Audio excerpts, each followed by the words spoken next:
Bonjour et bienvenue dans cette nouvelle vidéo dont la thématique est de parler bien évidemment de l'immobilier commercial mais aussi de l'immobilier d'habitation.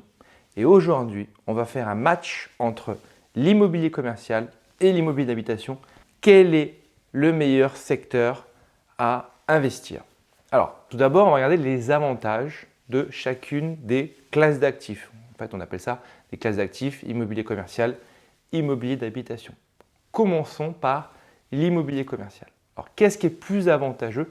Pourquoi finalement investir plutôt dans l'immobilier commercial que dans l'immobilier d'habitation? Tout d'abord, le rendement de l'immobilier commercial, en moyenne, est plus élevé que le rendement de l'immobilier d'habitation, qui peut être assez faible, notamment dans les grandes villes, alors que structurellement, et c'est toujours comme ça, historiquement, l'immobilier commercial rapporte plus, a un rendement locatif plus important et un rendement en capital qui peut être aussi important que l'immobilier d'habitation. Donc tu vois, premier avantage pour l'immobilier commercial.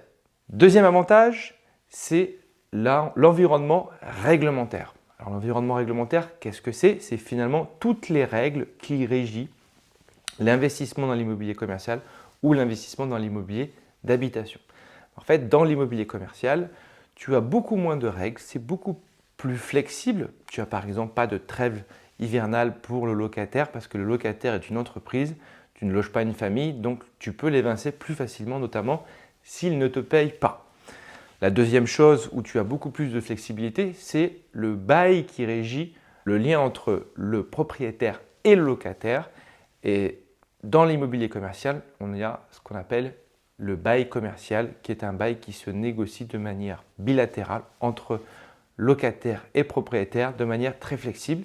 Et donc, on peut organiser et structurer le bail commercial comme on le souhaite.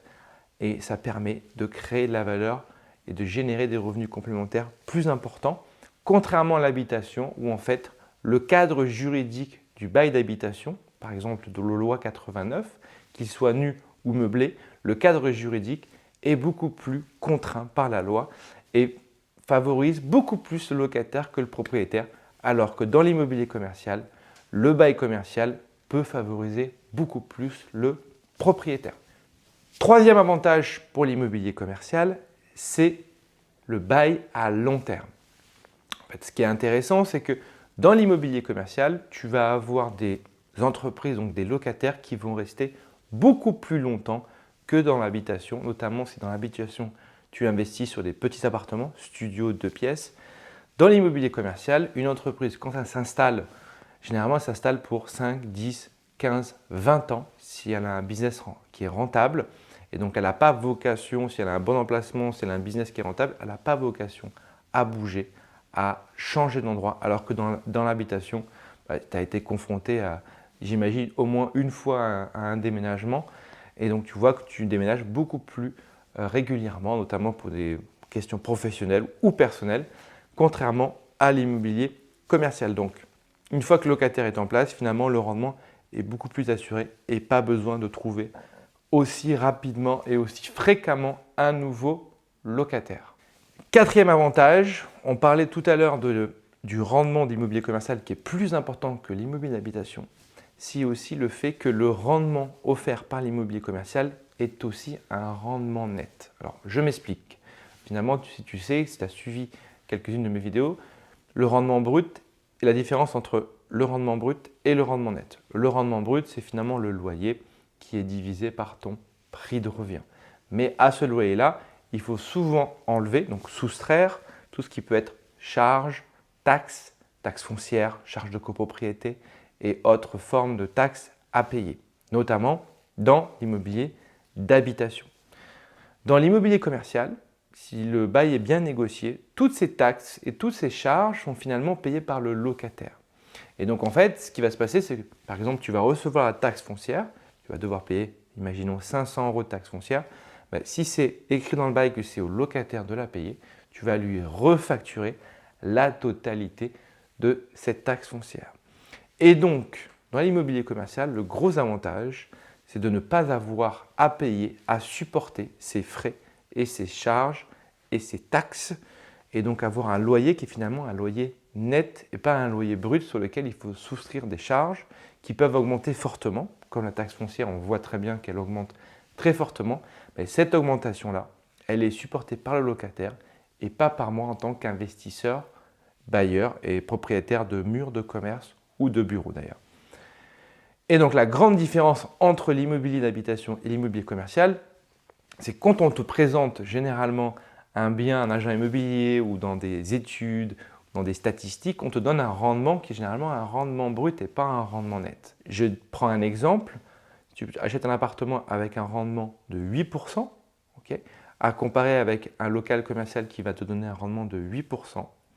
À la fin, en net, l'appartement n'aura pas un rendement net de 8% parce que tu vas devoir enlever les charges de copropriété, les taxes foncières, les petits travaux réalisés, les travaux d'entretien à réaliser. Et donc ton rendement de 8% va peut-être passer à 5, voire 4,5%. Alors que dans l'immobilier commercial, le rendement de 8% va rester très proche de 8% parce que l'ensemble de ces frais, taxes, seront répercutés sur le locataire. Donc tu vois, il faut faire attention à justement bien, je dirais, scruter. Le diable est dans le détail et bien regarder finalement si c'est rendement brut ou rendement net pour t'assurer que ce que tu peux calculer avant d'avoir acheté va être la réalité des choses une fois que tu seras propriétaire.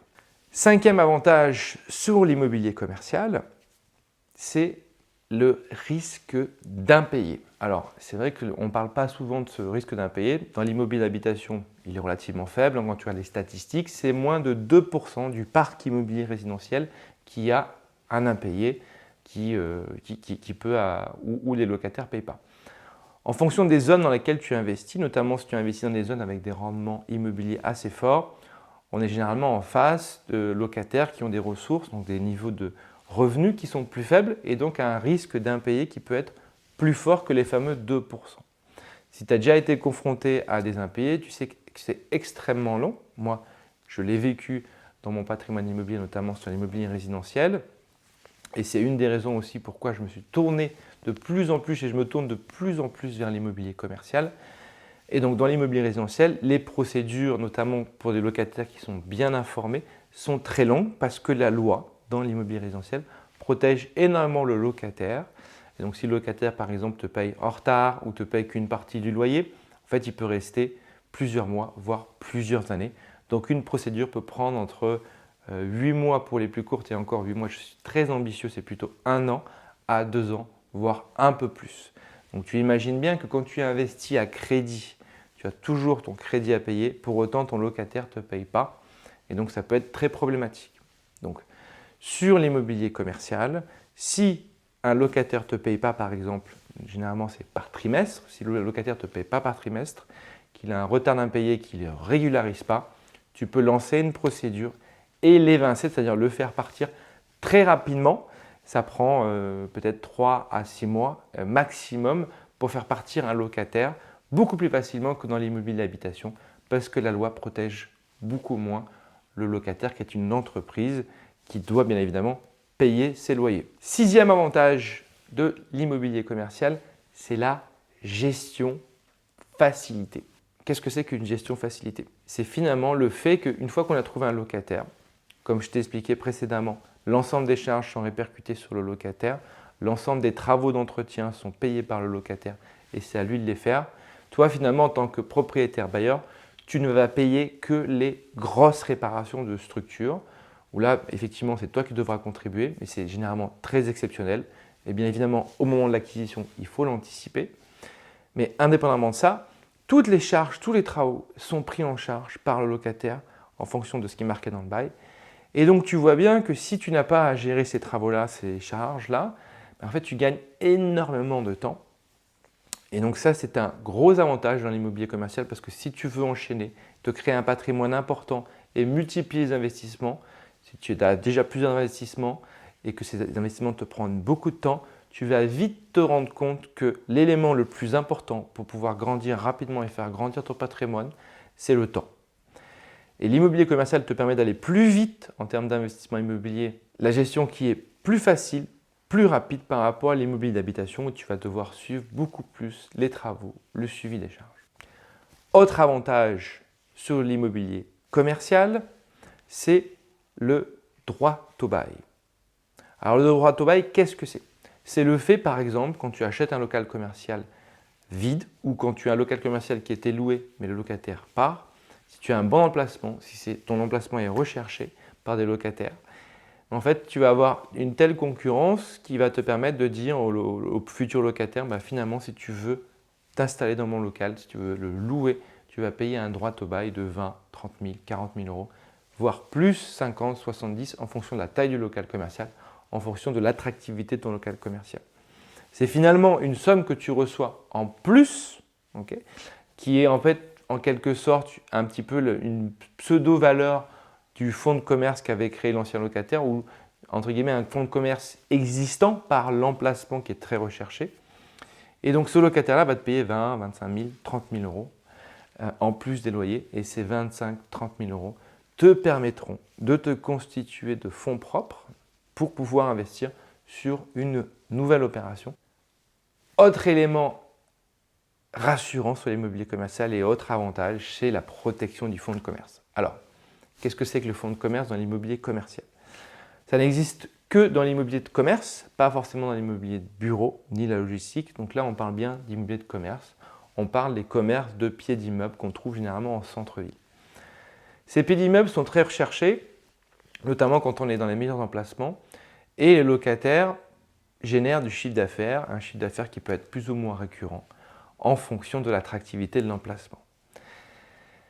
Et si un locataire s'installe chez toi, dans ton commerce, ou s'il est déjà installé depuis de nombreuses années, il s'est constitué une entreprise qui fonctionne avec un fonds de commerce, donc une clientèle récurrente qui revient, et donc un chiffre d'affaires qui est récurrent chaque année, qui est le même, qui augmente ou qui évolue en tout cas.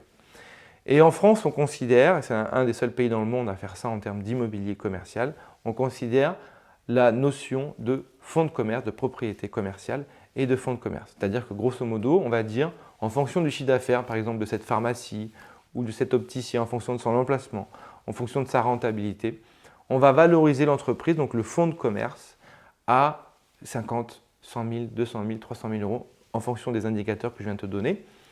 Et donc c'est extrêmement intéressant. Pourquoi? Par exemple, moi, je suis en train d'acheter des murs d'une boulangerie de l'ordre de 300 et quelques mille euros et je sais que le fonds de commerce, le locataire, l'entreprise locataire de mes futurs murs de commerce est en train de se vendre, donc cette société est en train de se vendre pour l'équivalent de 200, 250 000 euros. Et donc la valeur du fonds de commerce est de l'ordre de 200, 250 000 euros parce qu'il y a un chiffre d'affaires généré historiquement. Et pourquoi je te parle de tout ça? Parce que est-ce que tu penses que est-ce que tu penses que le locataire qui va racheter notamment le fonds de commerce, qui va payer plus de 200 000 euros un fonds de commerce, va partir? Est-ce que tu penses qu'un jour il va me dire « je vous rends les clés, ça ne m'intéresse plus, je pars, je vous laisse les clés et vous n'avez plus qu'à trouver un nouveau locataire ». La réponse, bien évidemment, c'est non. Donc en faisant ce type d'acquisition, quand il y a une valeur de fonds de commerce, donc ça, il faut l'analyser et je l'explique dans ma formation comment faire.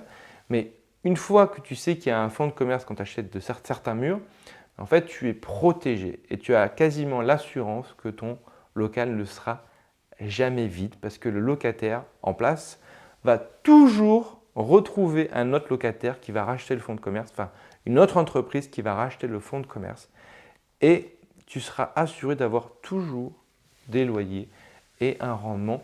Et en fait, tu n'auras même pas besoin de t'occuper finalement de vendre le fonds de commerce parce que ce n'est pas ta propriété. Hein.